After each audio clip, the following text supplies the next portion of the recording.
오늘 우리가 함께 살펴볼 하나님의 말씀은 열왕기 하 11장 1절부터 21절까지 말씀입니다. 열왕기 하 11장 1절에서 21절까지 말씀입니다. 구약 581페이지쯤에 있습니다. 열왕기하 11장 1절에서 21절까지 하나님의 말씀을 제가 봉독하도록 하겠습니다. 아하시아의 어머니 아달랴가 그의 아들이 죽은 것을 보고 일어나 왕의 자손을 모두 멸절하였으나 요람 왕의 딸 아하시아의 누이 여호세바가 아하시아의 아들 요아스를 왕자들이 죽임을 당하는 중에서 빼내어 그와 그의 유모를 침실에 숨겨 아달랴를 피하여 죽임을 당하지 아니하게 한지라. 요아스가 그와 함께 여호와의 성전에 6년을 숨어있는 동안에 아달랴가 나라를 다스렸더라.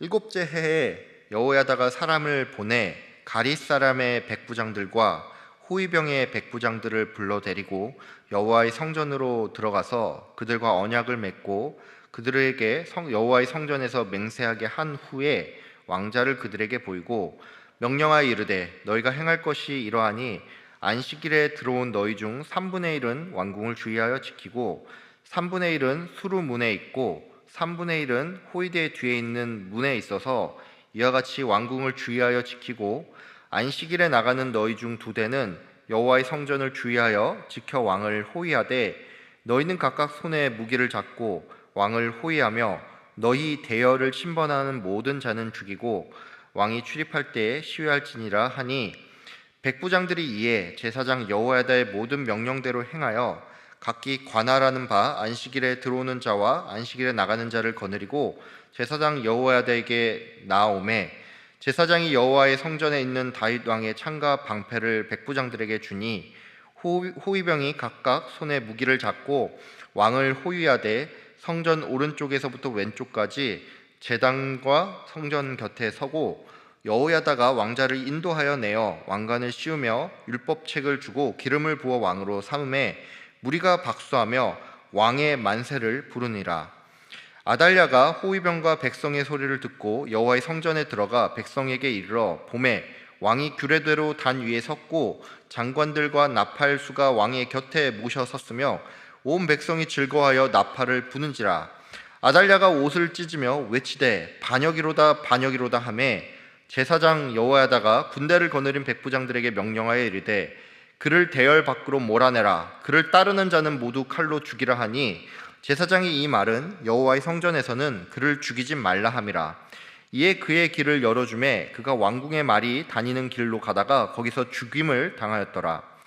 여호야다가 왕과 백성에게 여호와 언약을 맺어 여호와의 백성이 되게 하고 왕과 백성 사이에도 언약을 세우게 하며 온 백성이 바알의 신당으로 가서 그 신당을 허물고 그 제단들과 우상들을 철저히 깨트리고 그 제단 앞에서 바알의 제사장 맏단을 죽이니라. 제사장이 관리들을 세워 여호와의 성전을 수직하게 하고 또 백부장들과 가릿 사람과 호위병과 온 백성을 거느리고 왕을 인도하여 여호와의 성전에서 내려와 호위병의 문 길을 통하여 왕궁에 이르매 그가 왕의 왕자에 앉으니 온 백성이 즐거워하고 온 성이 평온하더라. 아달랴를 무리가 왕궁에서 칼로 죽였더라. 요아스가 왕이 될 때에 나이가 7세였더라. 아멘. 오늘은 하나님의 사람이 세상을 변화시킨다라는 제목으로 함께 말씀을 나누겠습니다. 하나님께서는 엘리야 선지자를 향해서 엘리사와 하사엘 또 예후에게 기름을 부으라고 명령을 했습니다. 하나님께서 이렇게 명령을 하신 까닭은 아합 왕가를 철저하게 심판을 하시겠다는 하나님의 뜻이 있다고 할 수가 있습니다. 엘리야는 이 중에서 엘리사에게 기름을 붓는 이 일 하나만을 감당을 했죠. 이 심판의 임무는 이제 결국 엘리사 때로 넘어가서 마침내 다 이루어지게 되는데 열왕기하 8장부터 이제 오늘 우리가 읽은 11장까지가 그 심판의 구체적인 내용이 담겨 있다고 할 수가 있습니다. 먼저 열왕기하 8장에 보면은 이제 하사엘이 엘리사를 만나는 사건이 나오죠. 엘리사는 하사엘을 보면서 그가 아람 왕이 될 것을 예언을 했는데, 하사엘은 이 말을 듣고서는 아람 왕을 자기의 손으로 죽인 후에 자신이 왕으로 올라서서는 이스라엘을 끊임없이 괴롭힙니다. 9장과 10장에서는 예후의 이야기가 나옵니다. 엘리사는 그의 제자를 통해서 예후에게 기름을 붓고 또 그를 왕으로 추대를 하는데, 예후는 왕이 되자마자 아합 가문을 철저하게 심판을 합니다. 그는 먼저 나봇의 밭을 강탈한 요람 왕을 처형을 했고, 이제 이후에는 아합의 아내였던 소위 말해서 희대의 악녀라고 불리는 이세벨을 죽였습니다.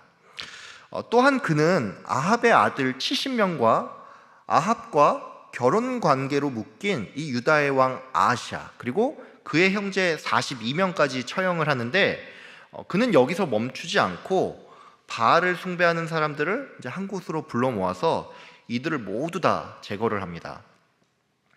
여기까지만 보면은 이제 하나님께서는 그의 언약에 따라서 이 아합 왕가를 전부 다 끝장을 낸 것 같은데, 문제는 남유다에 이제 아직 남아있는 숙제가 하나 있었다는 것입니다. 오늘 11장 본문을 보면 알 수가 있지만, 이 남유다는 아하시아 왕의 죽음 이후에 아하시아의 어머니인 아달랴가 왕의 후손들을 모두 죽이고 또 자신이 직접 왕으로 등극을 하는데, 이제 이 남유다를 하나님께서 어떻게 회복을 시키는지 이제 이것을 좀 본문을 통해서 확인하도록 하겠습니다.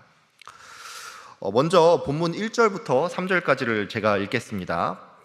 아하시아의 어머니 아달랴가 그의 아들이 죽은 것을 보고 일어나 왕의 자손을 모두 멸절하였으나, 요람 왕의 딸 아하시아의 누이 여호세바가 아하시아의 아들 요아스를 왕자들이 죽임을 당하는 중에서 빼내어 그와 그의 유물을 침실에 숨겨서 아달랴를 피하여 죽음을 당하지 아니하게 한지라.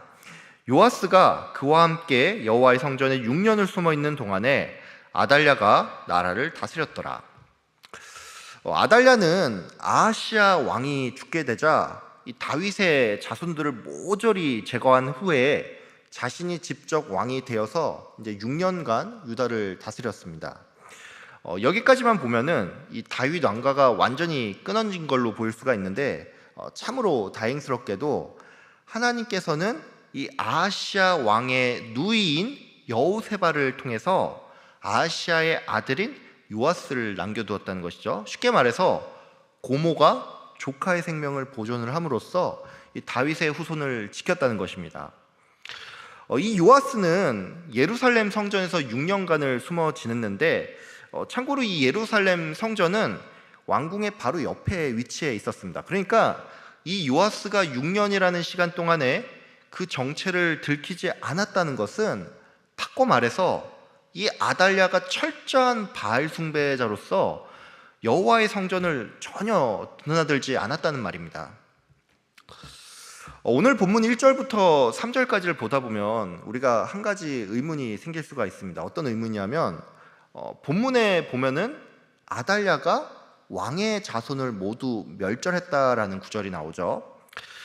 일반적으로 열왕기에서 이 왕의 자손이라고 하는 것은 다윗 왕가의 혈통을 의미하는데, 그런 의미에서 이 오늘 본문에 나온 이 왕의 자손은 과연 누구를 가리키냐는 것입니다. 참고로 이 당시만 해도 아하시아 왕의 친척은 남아있는 사람이 없었습니다. 왜냐하면 이 열왕기하 10장에 보면은 예후가 아하시아의 형제들을 싹 다 잡아서 죽였다는 것이죠. 또 역대하 21장에 보면은 아라비아 사람에 의해서 이 아하시아의 친척과 인척 관계에 있는 사람들이 다 죽었는데, 그렇기 때문에 이 왕의 자손은 결국 아하시아의 자녀들만을 의미합니다. 즉 요약을 하자면 아달랴는 지금 자신이 친할머니인데 자신의 친손주들을 모두 다 죽였다는 것입니다. 여러분은 지금 이 상황이 좀 이해가 되십니까? 이제 여러분들 중에 이제 어떤 분들은 이제 이미 손주를 보신 분들 계시겠죠. 여러분, 우리가 보통 손주는 눈에 넣어도 아프지 않다, 뭐 이런 말을 하지 않습니까? 우리는 나의 자녀를 사랑할 뿐만이 아니라 그 자녀가 낳은 자식까지도 너무나도 사랑을 한다는 것이죠. 근데 이런 우리의 상식과는 다르게 아달랴는 자기의 친손주까지도 정권 유지를 위해서 모두 몰살시켰다는 것입니다. 아달랴의 이런 행동은 이 세상의 상식에도 맞지 않습니다. 아무리 정치적인 이유라도 자기 손주까지 죽일 사람은 이 세상에 없다는 것이죠. 근데 여러분, 어떻게 아달랴는 이런 악한 일을 저지를 수가 있었던 걸까요?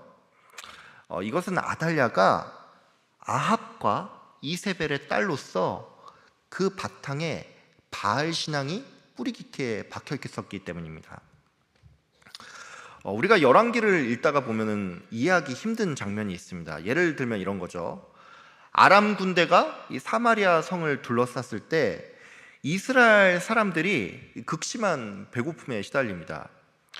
사람들은 배가 너무나도 고팠던 나머지 자기 자녀들까지 삶아서 잡아먹는데 이런 일들은 우리의 상식에서는 이제 도무지 이해가 되지 않는다는 것이죠.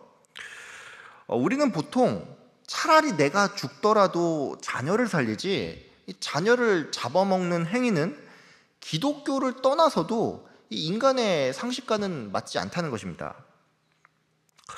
근데 여러분, 이 모든 것을 가능케 하는 것이 바로 이 바알 신앙이라는 것입니다. 우리는 보통 우상 숭배가 이제 큰 죄라고 생각을 합니다. 여러분, 왜 그렇습니까? 하나님이 아닌 다른 신을 섬기는 그 행위 자체가 문제죠. 근데 여러분, 우리가 절대로 간과하면 안 되는 사실이 하나 있는데, 그게 뭐냐면 우상 숭배는 이 세상이 말을 하는 이 상식선의 윤리까지도 무너뜨린다는 것입니다. 한 종교학자가 이런 말을 했습니다. 이 세상에는 역사상 수많은 종교가 있었지만 대부분 사라지고 아주 일부만이 이제 이 시대에 남아 있는데, 현재까지 남아 있는 종교들은 이제 대체로 두 가지 정도의 공통점이 있다고 합니다. 그게 뭐냐면, 이제 하나는 경전이 있다는 것이고, 또 다른 하나는 그 종교가 이제 정도의 차이가 있기는 하지만 나름 윤리적인 면이 있다는 것입니다. 여러분, 이 시대에 바알 종교는 사라졌죠.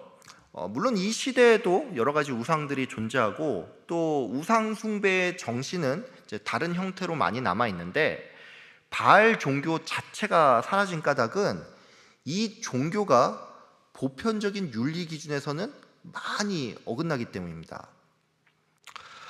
바알 숭배는 먼저는 성적인 방종을 조장을 했습니다. 왜냐하면 이 바알 신전에 보면은 이제 항상 남자 창기와 여자 창기가 있는데, 바알에게 예배를 드리는 사람들은 이들과 관계를 맺음으로써 바알을 기쁘게 할 수 있다라고 믿었고, 그래야지만 이 하늘에서 비가 내린다고 그렇게 믿던 사람들입니다.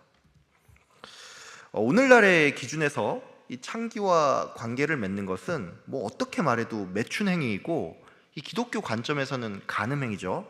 근데 이 바알 숭배자들에게 있어서 이것은 그저 종교 의식일 뿐이고, 그렇기 때문에 이 바알 종교는 세상의 도덕 기준을 무너뜨린다는 것입니다. 바알 숭배는 또한 생명 경시에 그런 문제도 났습니다. 열왕기상에 보면은 그 엘리야 선지자가 이 바알 제사장들과 결투를 벌이죠. 근데 이 장면을 보면은 바알 제사장들이 이 자기의 몸을 해하는 그런 장면이 나옵니다. 왜 이들이 이런 행동을 하냐면 이게 바알을 위로하는 하나의 의식이기 때문입니다. 사람의 몸을 해치는 그 의식이 발전이 되면은 인신 제사로까지 이어집니다. 가나안 땅에 보면은 몰렉 신을 섬기던 그 문화가 있었죠. 이 몰렉 신은 소의 얼굴을 가진 인간의 형상인데, 참고로 바알도 소의 형상을 가지고 있습니다. 북이스라엘에 있던 이제 금송아지 상도 이제 이것과 연관이 있다라고 이제 종교학자들은 그렇게 보고 있는데, 이제 결론적으로 말해서 몰렉은 이 바알 신앙을 뿌리로 해서 발전된 형태라는 것이죠. 이 몰렉 신상은 이제 앞서도 설명을 드렸지만 얼굴이 소이고 몸은 사람의 형태로서 이제 두 손을 이렇게 앞으로 내밀고 있는데, 이 두 손 위에 어린 자녀를 받치고 그 밑에서 불을 떼워서 아이를 태워 죽이는 것이 제사의 한 형태입니다. 조금 불편한 얘기인데, 이렇게 불을 지피면 이 아이가 위에 있으면서 괴로워서 비명을 지르죠. 근데 이 비명 소리가 크면 클수록 풍년이 온다고 믿는 그런 미신까지 있었습니다. 여러분, 방금 전에 설명드린 이제 이걸 보면 알 수가 있지만, 바알 숭배자들은 세상 기준에서도 용납이 될 수 없는 그런 수준의 의식을 가지고 있었기 때문에 이 아달랴가 자기 정권 하나를 위해서 친손주들까지도 쉽게 죽일 수가 있었다는 것입니다. 아달랴는 무려 6년의 시간 동안 남유다를 다스렸지만, 이제 하나님께서는 그 시간 동안에도 이제 다윗 왕권을 이제 회복시킬 계획이 있었습니다. 이제 이후 4절부터 6절까지는 16절까지는 요아스가 왕 위에 오르면서 다시금 다윗 왕권이 회복되는 장면이 나오는데, 이때 이 일을 주도한 인물로서 이제 제사장 여호야다가 등장을 합니다. 이 여호야다는 요아스를 성전에 숨긴 여호사밧의 남편인데, 이제 한마디로 요아스의 고모부가 여호야다죠. 여호야다는 이제 열왕기를 계속 보면 알 수가 있지만 무려 130세까지 장수를 하다가 이제 죽어서 왕의 묘실에 들어가는데, 열왕기 전체를 통틀어서 왕이 아님에도 불구하고 이 왕의 묘실에 안장된 유일한 사람이 바로 이 여호야다 제사장입니다. 여러분, 제사장 여호야다가 이 왕의 묘실에 들어간다는 게 무슨 의미일까요? 우리나라에도 보면은 뭐 현충원에 안장되는 사람들이 있죠. 국가에 큰 공을 세웠거나 대통령 또는 뭐 애국, 순국 선열들이 이 현충원에 들어갈 수가 있는데, 남유다에 있어서 왕의 묘실은 왕이라고 해서 다 들어갈 수 있는 게 아니라 악한 왕이라고 판단이 되면 거기에 들어갈 수가 없습니다. 그러니까 여호야다가 왕의 신분이 아닌데 이 묘실에 들어갔다는 것은 그가 국가에 굉장히 큰 공을 세웠을 뿐만이 아니라 또 그의 마음이 다윗과 같아서 이 하나님 마음에 합한 사람이라는 것입니다. 여호야다는 이제 오늘 본문을 보면 알 수가 있지만 이제 군사 정변, 쿠데타를 통해서 요아스를 왕으로 세우는데, 이 과정은 이렇습니다. 먼저 여호야다는 가릿 사람이라고 불리는 이제 궁중 경비를 담당하는 백부장들이랑 또 왕을 호위하는 백부장들을 이제 성전으로 불러 모아서 이제 이들에게 요아스를 보여줍니다. 한마디로 이거죠. 다윗의 자손이 끊어지지 않고 이렇게 살아있다는 사실을 먼저 이들에게 확인을 시켰다는 것입니다. 여호야다는 이후에 이들과 언약을 맺고 이제 구체적인 쿠데타 계획을 세우는데, 이러한 여호야다의 행위는 이제 어떻게 보면은 굉장히 무모한 행위처럼 보일 수가 있습니다. 왜냐하면 이 백부장들은 어떻게 보면 왕의 최측근이기 때문입니다. 이들이 어떤 이유로 아달랴를 배신했는지 이것은 성경을 통해서 정확하게는 알 수가 없습니다. 근데 그럼에도 불구하고 한 가지 확실한 사실이 있다면, 당시의 남유다 백성들은 아달랴 여왕으로부터 이미 마음이 많이 돌아섰고, 또 이런 이유로 백부장들 또한 왕에게 더 이상 충성하기 어려운 상황이었다는 것입니다. 그 증거가 하나가 있습니다. 여호야다가 이제 요아스를 성전 밖으로 데리고 나와서 이 백성들이 다 보는 앞에서 기름을 붓고 왕의 대관식을 치르죠. 근데 이것을 본 사람들의 반응이 조금 특이합니다. 여러분 한번 생각을 해보세요.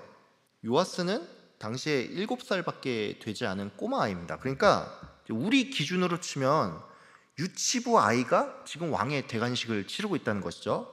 그렇다면 우리들은 이것을 본 일반적인 사람들의 반응은, 아니 도대체 저 꼬마아이가 뭐길래 왕의 대관식을 치르지? 뭐 이런 반응이 나타나는 게 정상인데, 사람들은 마치 기대라도 한 것처럼 이 장면을 보자마자 임금님 만세를 외치고 있었다는 것입니다.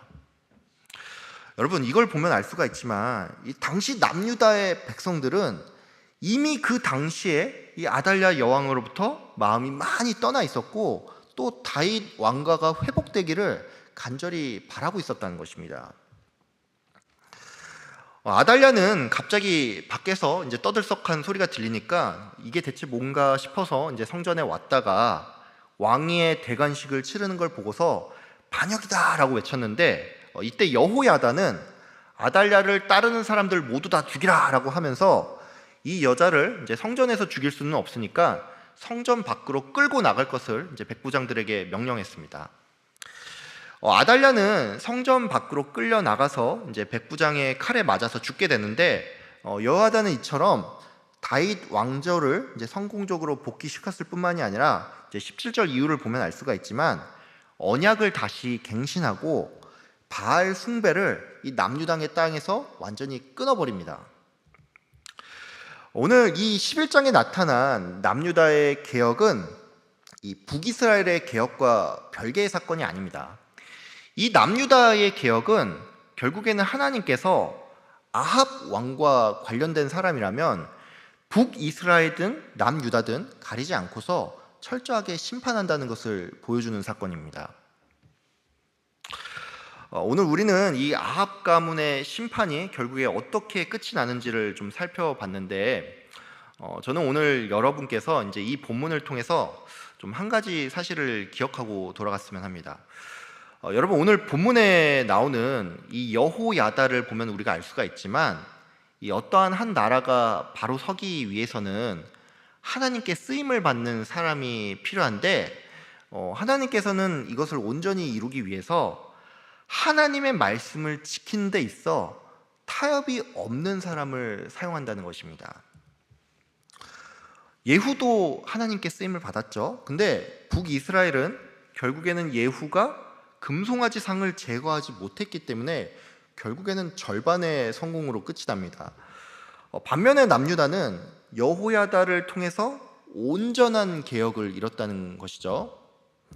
하나님의 주권이라는 관점에서 결국에는 하나님의 신실하심이 개혁이 성공하게 된 가장 큰 원인이긴 한데 우리가 절대 간과하면 안 되는 사실이 하나님께서는 결국 말씀에 온전히 순종하는 사람을 통해서 이 개혁을 이뤄나간다는 것입니다. 여러분 혹시나 제 말 오해하지 말길 바랍니다. 저는 이 대한민국이 뭐 종교와 정치가 일치된 사회가 돼야 한다 이런 말을 하려는 게 아닙니다. 제가 여러분께 말씀을 드리려는 것은 성도 한 사람 한 사람이 내가 어느 곳에 속해 있든지 간에 누군가를 변화시키고 또 어떤 집단을 변화시키기 위해서는 내가 먼저 말씀에 온전히 순종하는 사람이 돼야 한다는 것입니다. 여러분, 성도가 물에 물 탄 듯 술에 술 탄 듯 그런 식으로 살면 안 됩니다. 세상은 성도들에게 이렇게 말하죠.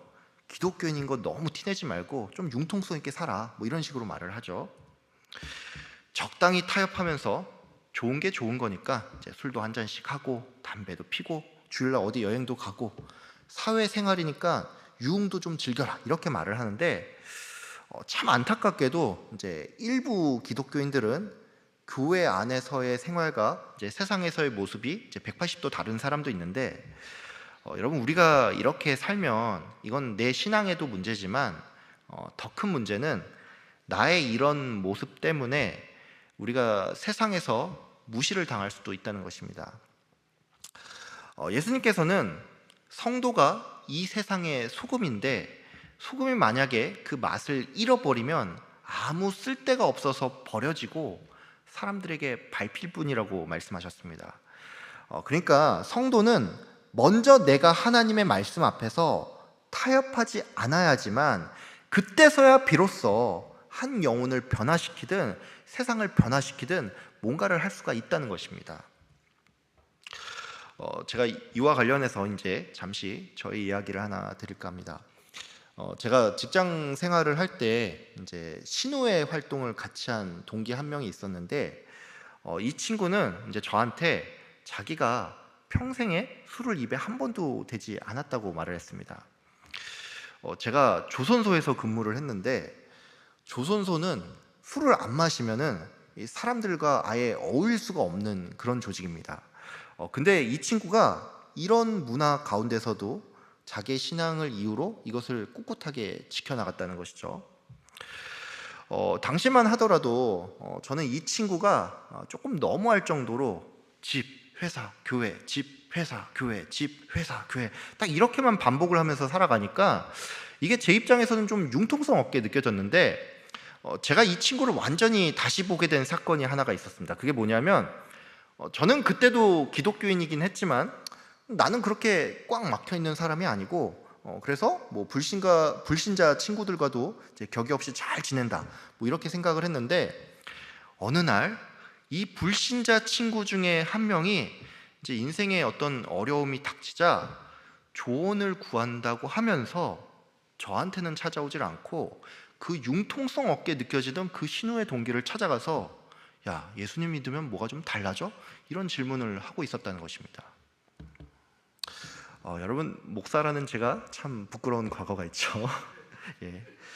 한 영혼을 변화시키고 또 세상을 변화시키는 사람들은 똑똑한 사람도 아니고 융통성이 있는 사람도 아닙니다. 세상을 변화시키는 사람은 말씀 앞에서 이 세상과 타협하지 않는 사람들입니다. 여러분, 저는 여러분들이 모두 이러한 하나님의 사람이 되기를 바랍니다. 오늘 본문에 나온 여호야다처럼 항상 말씀 안에 거하면서 하나님께 쓰임 받으시고 한 영혼을, 더 나아가서 이 세상을 변화시키는 여러분들 다 되시기를 주님의 이름으로 축복하며 기도합니다. 기도하겠습니다. 참 좋으신 하나님 아버지, 오늘 열왕기하 11장 말씀을 통하여서 우리에게 또한 말씀하여 주셔서 감사합니다. 하나님, 주님께서는 엘리야에게 약속한 그 약속의 말씀에 따라서 신실하게 그 심판을 이어나가셨고 북이스라엘뿐만이 아니라 남유다의 개혁을 주님께서 이루어 주셨습니다. 하나님, 우리가 그러나 절대로 간과하면 안 되는 사실이 그 과정 가운데 하나님께서는 사람을 통해서 일을 하셨고 그 사람은 결국 온전히 주님의 말씀 앞에서 순종하는 사람이었다는 것을 주님 알게 하여 주셔서 감사합니다. 아버지 하나님, 우리가 그런 사람이 되기를 원합니다. 우리 한 사람 한 사람이 주의 말씀 앞에 바로 서며 말씀 앞에 이 세상과 타협하지 않는 모습을 통하여서 내 주변 사람 한 사람을 변화시키고 또 한 영혼을 주님께로 인도하며 더 나아가 내가 속한 조직을, 내가 속한 이 사회를 변화시키는 일꾼들이 다 될 수 있도록 주님 큰 복을 내려 주시옵소서. 감사드리며 예수 그리스도의 이름 받들어 기도드립니다. 아멘.